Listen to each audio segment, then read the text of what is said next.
நடைபெறுகின்ற கவன ஈர்ப்பு ஆர்ப்பாட்டத்தில் கலந்து கொண்டிருக்கின்ற புரட்சி பாரதம் இயக்கத்துடைய நிர்வாகிகள், தொண்டர்கள்,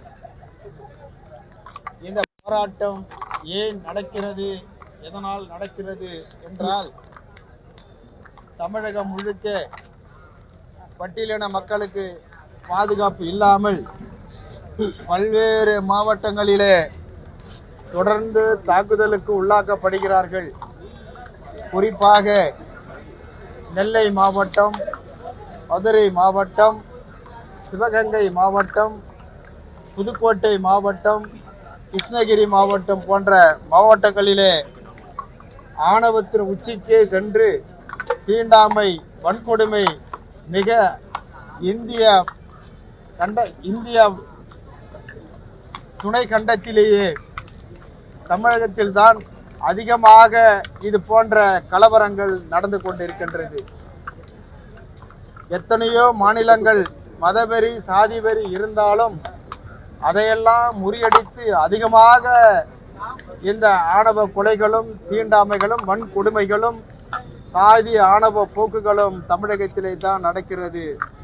ஆனால் இங்கே கேட்டால் இது சமூக நீதி அரசு என்றும், திராவிட மாடல் அரசு என்றும், இது பெரியாருடைய மண்ணு என்றும், இங்கே எந்த விதமான மக்களுக்கும் எந்த விதமான பிரச்சனையும் இல்லை, சமூக நீதி அனைவருக்குமான அரசு என்று சொல்லுகின்ற இந்த ஆட்சியாளர்களால் தான் இங்கே பல்வேறுபட்ட சம்பவங்கள் நடந்து கொண்டிருக்கின்றது. நடக்கின்ற சம்பவங்களுக்கெல்லாம் ஆளுங்கட்சிக்காரர்களே உடந்தையாக இருக்கிறார்கள் என்கின்ற ஒரு சம்பவம் தான் மிக வேதனையாக இருக்கின்றது. குறிப்பாக சொல்ல வேண்டும் என்று சொன்னால், புதுக்கோட்டை மாவட்டத்திலே வேங்கவேல் பகுதியிலே குடிநீரிலே மலத்தை கலந்து அந்த குடிநீரை குடித்து மருத்துவமனையிலே அவர்கள் அட்மிட் ஆகி உடல் பாதிப்புக்கு பிறகு இது குடிநீரிலே மலம் கலந்து இருக்கிறது என்று சொன்ன காரணத்தினால் யார் சொன்னார்களோ அவர்களே குற்றவாளி என்று அறிவிக்கின்ற இந்த அரசை நாம் என்ன சொல்லுவது? யார் தப்பை கண்டுபிடித்து சொல்கிறார்களோ அவர்களே தான் தப்பு செய்தார்களே என்றால், அவர்களே குடிநீரிலே மலத்தை கலந்து அவர்களே குடித்து அவர்களே உயிருக்கு ஆபத்தான உபாதைகளை அனுபவித்து மருத்துவமனைக்கு செல்வார்களா என்று நாம் யோசித்து பார்க்க வேண்டும், சிந்தித்து பார்க்க வேண்டும். ஆக சமூக நீதி அரசு என்று சொல்கிறார்கள், ஆனால் இங்கே ஆதி திராவிடர்களுக்கு எதிரான அநீதி தான் நடந்து கொண்டிருக்கின்றது. ஆகவே இந்த அரசை கண்டிக்கின்ற வகையிலே தமிழகத்திலே இருக்கின்ற ஒட்டுமொத்த மாவட்ட தலைநகரங்களிலும் புரட்சி பாரதம் இன்றைக்கு ஆர்ப்பாட்டம் நடந்து கொண்டிருக்கின்றது.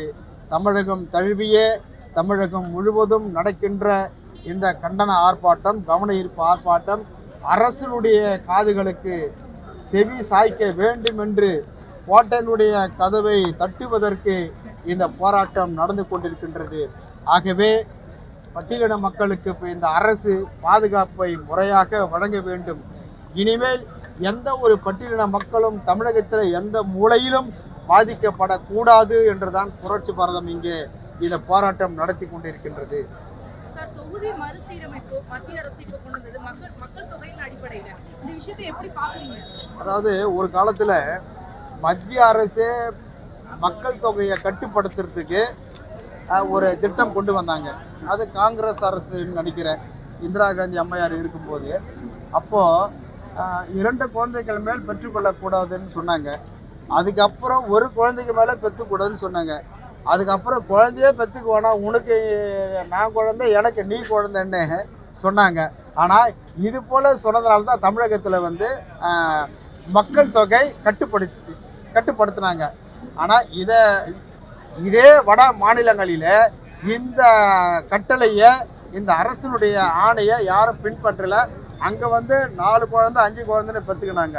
அப்படி இருந்தாலும் கூட அனைத்து மாநிலங்களும் கணக்கெடுக்கின்ற பொழுது, மக்கள் தொகை கணக்கெடுக்கின்ற பொழுது இது தமிழகத்திலும் சரியாக இருக்கின்ற இந்த சூழ்நிலை தான். குறிப்பாக சொல்ல வேண்டும் என்று சொன்னால், தென் மாநிலங்கள் அனைத்தும் இன்றைக்கு ஆண்டு கொண்டிருக்கின்ற அரசுக்கு எதிராக இருக்கின்ற ஒரு காரணமும், வட மாநிலங்கள் அனைத்துமே ஆளுகின்ற அரசுக்கு ஆதரவாக இருக்கின்ற மாநிலங்கள் இன்றும் தமிழகம், கேரளா, ஆந்திரா, கர்நாடகா போன்ற மாநிலங்களிலே மக்கள் தொகை அடிப்படையில் இங்கே அதாவது பாராளுமன்ற தொகுதியும் சட்டமன்ற தொகுதியும் குறைப்பதற்காக இன்றைக்கு இந்த சர்வே எடுக்கப்பட்டிருக்கிறது. இன்றைக்கு குறிப்பாக சொல்ல வேண்டும் என்று சொன்னால் தமிழகத்தில் 39 நாடாளுமன்ற தொகுதியில் இருக்கிறது. இந்த 39 தொகுதிகளை குறைந்தபட்சம் 8 தொகுதிகளாவது குறைக்க வேண்டும் என்று மத்திய அரசு நினைத்து கொண்டிருக்கின்றது. அதே போல கேரளா மாநிலத்திலும் 4 தொகுதிகளும், ஆந்திராவில் 2 மாநிலத்திலும் சேர்த்து 8 தொகுதிகளும், கர்நாடகாவிலே இதே போன்ற 7 தொகுதிகளும் ஆக மொத்தத்தில் ஒரு பலத்தை குறைக்க வேண்டும் என்று எதிர்கட்சிகள் ஆளுகின்ற, இன்னும் சொல்ல போனால் வெஸ்ட் பெங்கால், இந்த மேற்கு வங்க மாநிலத்தில் கூட 4 தொகுதிகளை குறைக்க வேண்டும் என்று சொல்லுகிறார்கள். ஆனால் உத்தரப்பிரதேச மாநிலத்தில் 15 தொகுதிகளை அதிகமாக்க வேண்டும் என்று சொல்லுகிறார்கள். இது போல ஆளுகின்ற பிஜேபி அரசு எல்லாம் அதிகமாகவும் எதிர்கட்சிகள் எல்லாம் குறைக்க வேண்டும் என்கின்ற இந்த போக்கு தான் என்னவென்று தெரியவில்லை. இது இன்றைக்கு தமிழ்நாடு அரசு அனைத்து கட்சிகளையும் இன்றைக்கு ஒரு ஆலோசனை கூட்டத்திற்கு அழைப்பு விடுக்கப்பட்டிருக்கிறது. வருகின்ற 5ஆம் தேதி அந்த கூட்டத்தில் என்ன முடிவு எடுக்கிறார்கள் என்று தெரியவில்லை. ஆனால் எங்களை பொறுத்த வரையில் இது மறுசீரமைப்பு என்கின்ற பெயரில் நாடாளுமன்ற தொகுதிகளை குறைத்தால் இதில் எந்த விதத்திலும் ரிசர்வ் தொகுதிகள் குறைக்கப்படக்கூடாது. மாறாக இன்றைக்கு இருக்கின்ற மக்கள் தொகை அடிப்படையில் சாதி கணக்கெடுப்பு அவசியம் என்று சொல்லுகின்ற போராடுகின்ற இந்த நேரத்தில் இது போன்ற ஒரு செயல் தேவையில்லாதது. ஆகவே இன்னும் கூட தாழ்த்தப்பட்ட மக்களுடைய மக்கள் தொகை ஏற்கனவே இருக்கின்ற புள்ளி விவரப்படி 19% என்று சொன்னால் இன்றைக்கு 23.5% மக்கள் தொகை இருக்கின்றது. ஆக நாடாளுமன்ற தொகுதியும் இன்னும் தனித்தொகுதிகள் 2 நாடாளுமன்றத்தில் கூட்ட வேண்டும். அதே போல சட்டமன்ற தொகுதிகளும் தனித்தொகுதியில் 12 தொகுதிகளை கூட்ட வேண்டும் என்றுதான் எங்களுடைய நோக்கமாக இருக்கின்றது. இந்த நேரத்தில் ஒட்டுமொத்த இந்தியாவிலேயும் இது போன்ற தொகுதிகளை குறைக்க வேண்டும், வட மாநிலங்களை அதிகப்படுத்த வேண்டும். ஆல் ஓவர் இந்தியா, ஒட்டுமொத்த அகில இந்தியாவிலும் 800க்கு மேற்பட்ட தொகுதிகளை உருவாக்க வேண்டும் என்று நினைக்கிறார்கள். ஆனால் இது எந்த விதத்தில் சாத்தியப்படும் என்று தெரியவில்லை. ஆனால் தமிழகத்தில் இது குறைப்பதற்கான எந்த முயற்சியும் மத்திய அரசு எடுத்தாலும் தமிழகத்தில் இருக்கின்ற ஒட்டுமொத்த அரசியல் கட்சிகளும் சேர்ந்து அதை தடுப்பதற்கான வழிவகையில் இறங்குவார்கள் என்று சொல்லுங்கள். எந்த சமூகமா இருந்தாலும் கல்வி மற்றும் அதிகாரத்துல மேல வந்தாதான் அவங்களுடைய தலைமுறையே நல்லா இருக்குன்னு சொல்லிட்டு அண்ணல் அம்பேத்கரே குறிப்பிட்டிருக்காரு. அந்த வகையில கட்சிகள் கூட்டணி சார்ந்த விஷயத்துல அதிகாரத்துக்கு வர்றதுக்கு மேலிடத்துக்கு எந்த அளவுக்கு அழுத்தம் கொடுக்கணும்னு நீங்க நினைக்கிறீங்க? அதாவது சீட்டு விவகாரத்துல தேர்தல் சமயத்துல, அதாவது இப்போ எந்த ஒரு அரசியல் கட்சியை யார் தலைமை வகிக்கிறாங்களோ அவங்க கூட்டணி கட்சிகளுக்கு அந்தந்த கட்சிகளுடைய பலம் என்ன அப்படின்னு பார்த்து தான் அவங்க சீட்டுங்க ஒதுக்குறாங்க. அதில் இப்போ ஒவ்வொரு கட்சியும் அவங்களுக்கு உண்டான பிரதிநிதித்துவத்தை அந்த கட்சி தலைமை கிட்ட கேட்டு வாங்குறது அவங்களுடைய திறமை.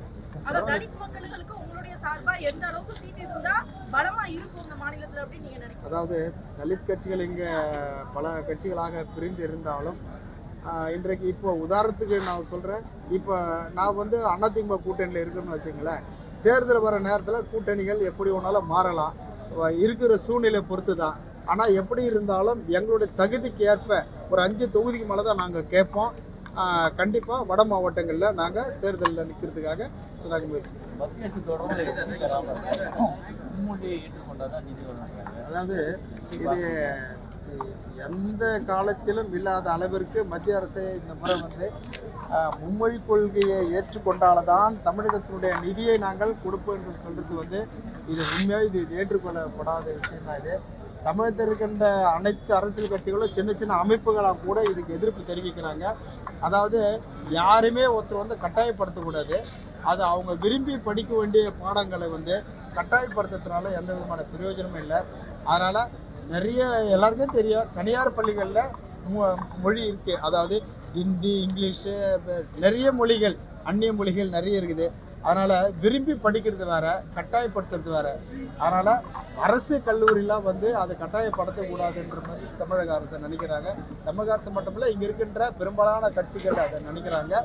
அதனால் இதை ஏற்றுனா தான் நான் தமிழகத்துக்கு தர வேண்டிய நிதியை கொடுப்பேன்னு சொல்றது வந்து எந்த விதத்தில் ஏற்றுக்கொள்ள முடியாதது தான். அதனால் மத்திய அரசு உடனடியாக தமிழகத்திற்கு தேவையான நிதிகளை உடனடியாக அவர்களுக்கு கொடுக்க வேண்டும். இது அதாவது மக்களுடைய வளர்ச்சிக்காக, நல்லதுக்காக நாங்கள் சொல்கிறோம், அதை நீங்கள் ஏற்றுக்கணும் தான் சொன்னமே தவிர திணிக்கக்கூடாது, கட்டாயப்படுத்தக்கூடாது. அப்படி பண்ணாதான் நாங்கள் நிதி கொடுப்பது எந்த விதத்திலும் வந்து அது ஏற்புடையதாக இல்லை. இது மத்திய அரசு மறுபரிசீலனை செய்யணும் தான் கேட்குறேன்.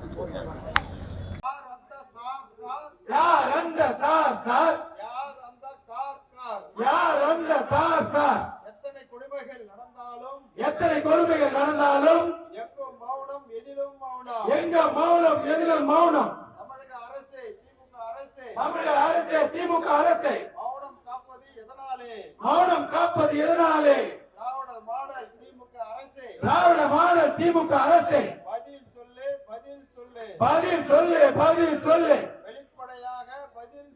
வெளிப்படையாக பதில் சொல்லு. சமூக நீதி ஆட்சியிலே தினம் தினம் மாணவ கொலைகள், நாளும் நடக்கும் கௌரவ கொலைகள். தமிழக அரசே, தமிழக அரசே, தமிழகத்தை ஆளும் திமுக அரசே, ஷெட்யூல் மக்களுக்கு பாதுகாப்பு வழங்கு. வேங்க வயல் நாற்றம் இன்னும் ஆறவில்லை, ஓயவில்லை. உண்மை நிலையை கண்டுபிடிக்க துப்பு இல்லை, திராணி இல்லை. காவல்துறைக்கு திறமை இல்லை.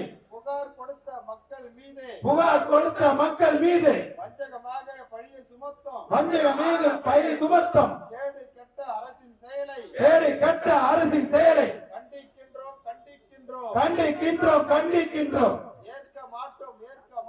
ஏற்க மாட்டோம். பட்டியல் சாதி மக்கள் நாங்கள் ஒரு நாளும் ஏற்க மாட்டோம். நாங்கள் நேரில் சாதி பிரச்சனை தீரவில்லை. சிவகங்கை பகுதியிலே புல்லட் வண்டி சென்றதாலே ஐயா சாமி கைகள் வெட்டியது எதனாலே? சாதியத்தின் திமிராலே. தேனி மாவட்ட பகுதியிலே ஒரு நாய்க்கர் கல்லூரியிலே விக்னேஷ் என்ற கல்லூரி மாணவன்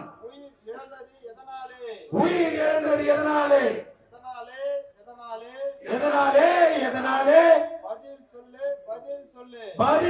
பதில் சொல்லு.